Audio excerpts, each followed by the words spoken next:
बनावे भात खिचड़ी कदी हलू चटनी में नून नहीं चीनी धदी हलू।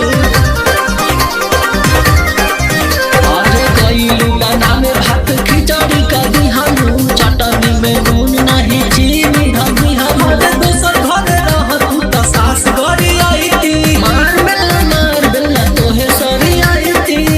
देखे देते नयंगनवा रहे कहाँ रे अनवा ए गोरी। अरे खइबे न बनावल तोर भोजनवा रहे कहाँ ध्यानवा ए गोरी। रहे कहाँ रे अनवा ए गोरी। रहे कहाँ ध्यानवा ए गोरी। ओ डललू न दाल में फोरनवा रहे कहाँ रे अनवा ए गोरी। अरे डललू न दूध में जोरनवा रहे कहाँ ध्यानवा ए गोरी।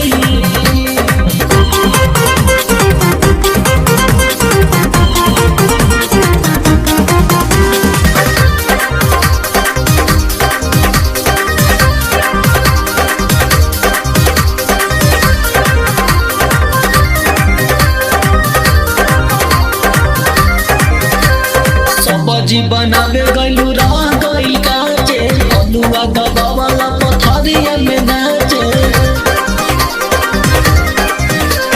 सब्जी बनावे गइलू रह गइल काचे अलुआ दबावला पथरिया में नाचे। अरे हमारा से काहे बाड़ू मुँह तो फुलावले। हम कहाँ कुछो कइनी जे बारू सतावले। बाप कदा घरे चल रानिया पलंगिया तो घोड़ावा दबाई देबू हो। माफ बदलेला तू बचनिया सजनिया तेलवा लगाई देबो। ए धनिया घोड़ावा दबाई देबू हो। सजनिया तेलवा लगाई देबो। बाप कदा घरे चल रानिया पलंगिया तो घोड़ावा दबाई देबू हो। माफ बदलेला तू बचनिया सजनिया तेलवा लगाई देबो। अरे मान जाना आपका परान लेबू।